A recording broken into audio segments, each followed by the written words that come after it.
Tá gravando aí. Já? Oi, gente, tudo bom? Antes de começar, eu queria que você, se gosta do conteúdo desse canal, se inscreva aqui embaixo. Aparece aqui, negocinho, pra você ver. O nosso canal, ele tem o objetivo de falar sobre pautas em relação à mulher na sociedade. E hoje a gente vai falar sobre como criar um filho numa sociedade machista. E para isso, eu trouxe esta mulher aqui, maravilhosa. Ela deu aula pra mim de história, melhor historiadora do mundo, amo demais. E nós duas temos algo em comum, além de sermos mulheres, como vocês podem perceber. Nós somos mães de meninos. E nós temos os mesmos pensamentos em relação à criação de um menino nessa sociedade, porque, para quem não sabe, os meninos também sofrem com o machismo. E a gente vai falar sobre mais ou menos o que acontece, como é que a gente pensa em criar nossos filhos, como é que é esse processo de desconstrução, porque quando a gente vira mãe, né, muitas coisas caem por terra. E o processo de criação de um filho é uma dessas coisas e, enfim, vamos começar.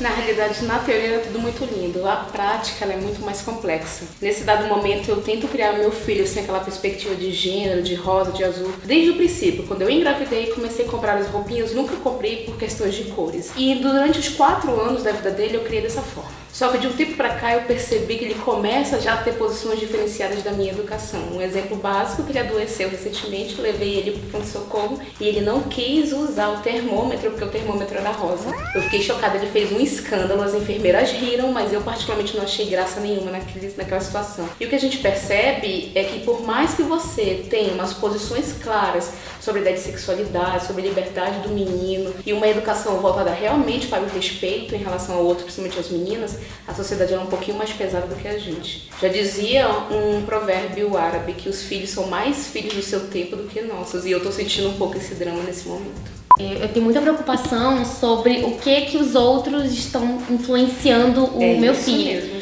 Porque eu tenho minhas posições claras e eu falo pro meu marido, né, o que eu penso, o que eu acho, como é que eu quero criar meu filho. Mas ao meu redor tem os avós, dos dois lados, tem os tios, as tias, os primos, as minhas irmãs, enfim. E cada um tem uma visão de mundo diferente, né? E aí eu me preocupo em dar esse limite. Olha só, opa, a mãe sou eu e eu que tenho que dar o norte, né, pra essa criança, não vocês, apesar de vocês concordarem com tudo.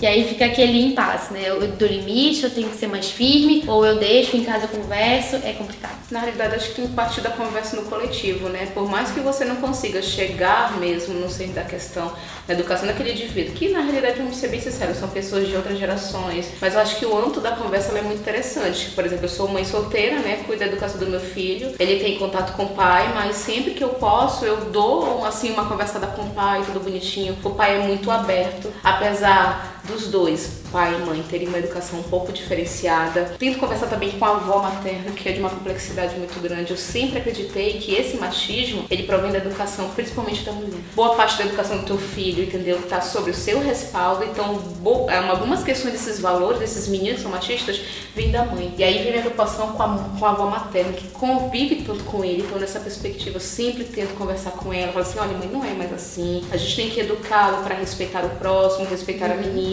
Essa história de criar um menino forte, másculo, que brigue, que seja poderoso, isso é complexo, porque ele tem que entender que existe uma outra realidade bem diferenciada. Que uma coisa é você ser mãe, outra coisa é você educar todo o ambiente social para colocar o seu filho. É bem complexo. E isso me faz pensar na questão dos brinquedos, né?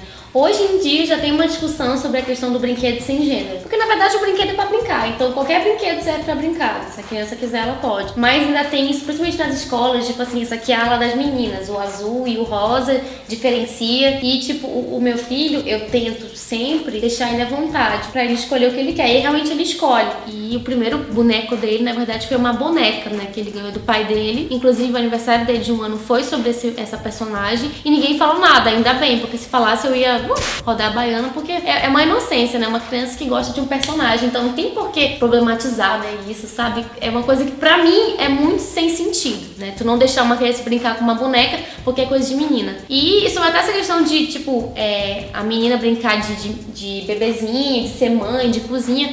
são coisas que também estão presentes na vida do homem. Porque Com o homem, certeza. ele que faz a criança. Então ele pode ser pai também. E tu vai... E você tá educando pra ser pai, né? Exatamente. Por que não brincar com uma boneca? Por que não brincar de cozinha, de panelinha, isso de mesmo. limpar a casa? Pô, eu adorar. Eu quero que meu filho, inclusive, brinque desde cedo disso pra me ajudar no futuro. Porque ter filho folgado é a pior coisa do mundo, né? Eu tenho uma amiga que ela tem 2 irmãos homens. E na casa dela, eles não faziam atividade doméstica, mas ela fazia. Ela aprendeu a cozinhar, aprendeu a passar roupa, aprendeu a lavar roupa. E os meninos não. Ficavam lá jogando videogame, de boa, jogar bola. Então ela tinha aquela atividade como uma obrigação. Já os rapazes não. Porque os pais não obrigavam, não era da mesma forma. Eu fiquei reflexiva com isso, porque no futuro esses garotinhos que hoje são adolescentes serão maridos que não vão ajudar em casa. E a mulher vai ficar fazendo além da atividade doméstica, vai criar um filho, enfim, vai fazer tudo, porque eles vão achar que é uma obrigação feminina. E isso é uma coisa que eu não quero que meu filho faça, pelo amor de Deus. Isso é uma questão de sobrevivência, né? Você, quando educa seu filho pra se estabelecer, pra viver, pra saber se alinhar com a alimentação, organização da sua casa, você tá criando seu filho para o mundo. Com certeza. Você imagina e existe isso, a quantidade de homens que não conseguem viver só. E aí precisa de outras mulheres, e às vezes entra no sistema.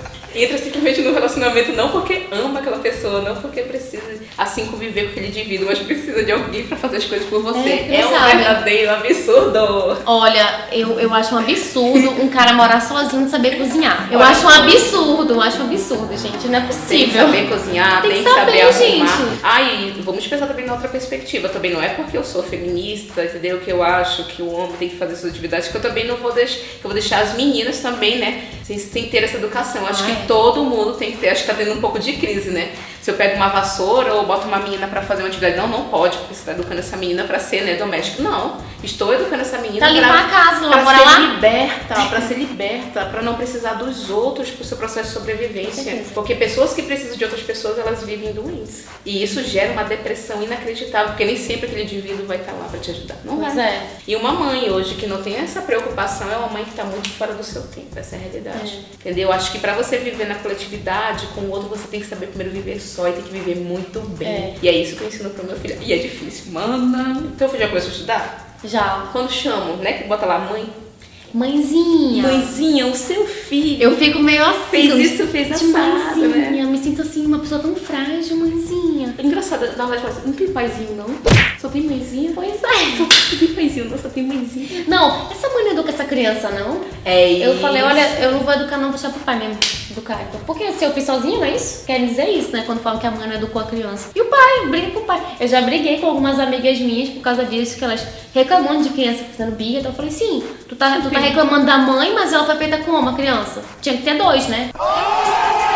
O pai não é ajuda, o pai ele cria junto. Isso né? mesmo. Porque ajuda é babá, né? O pai não ajuda, ele tem obrigação junto que nem eu. E isso me incomoda também, né? Eu ouvi muito quando eu tive o Bernardo, ele tá bem pequenininho. E aí o pai tá ajudando? Aí eu fiquei... Não entendi, né? Tipo, bem ironizando, não entendi. Como assim tá ajudando? Ele fez junto comigo, ele tá criando Isso junto mesmo, comigo. é criar, é educar. Tá criando, e o papel dele é educar e criar junto comigo, porque quem ajuda com medo de ser babá. Assim, eu não sou negativa, né? Mas já sendo, tem muito trabalho pela frente.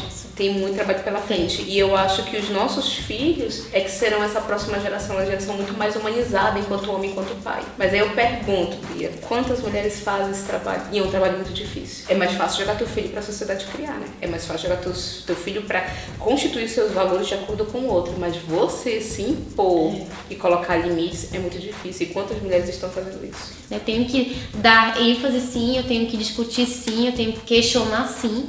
Porque a gente não vai mudar a sociedade se conformando, ficando, é assim mesmo. Não é coisa nenhuma. E não, é comigo cotidiano, não. É cotidiano. A porrada é seca todo santo dia. Todo santo dia é um belo de enfrentamento. E só agora que eu sou mãe que eu percebo que antes eu não tinha noção.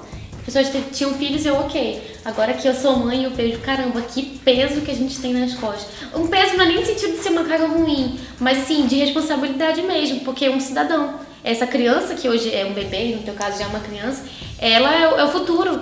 Então a gente tem que educar para ela não fazer o que a gente faz de errado, né? Não reproduzir o que a gente reproduz e o que a gente acha que não é certo, né? E como é que eu vou criar isso, né? Tornar esse ambiente tranquilo. Ai, é lindo mas é uma beleza assim. Dolorosa? Não sei dizer, uma beleza tipo uma rosa que tem espinhos, assim, que é lindo, mas tem cheio de espinhos. Eu sempre digo que criar filho igual jogo, cada fase é mais difícil que a outra. E eu achando que dormir era meu maior problema. Não, meu filho. Tu já tem 5? Não, tem 2.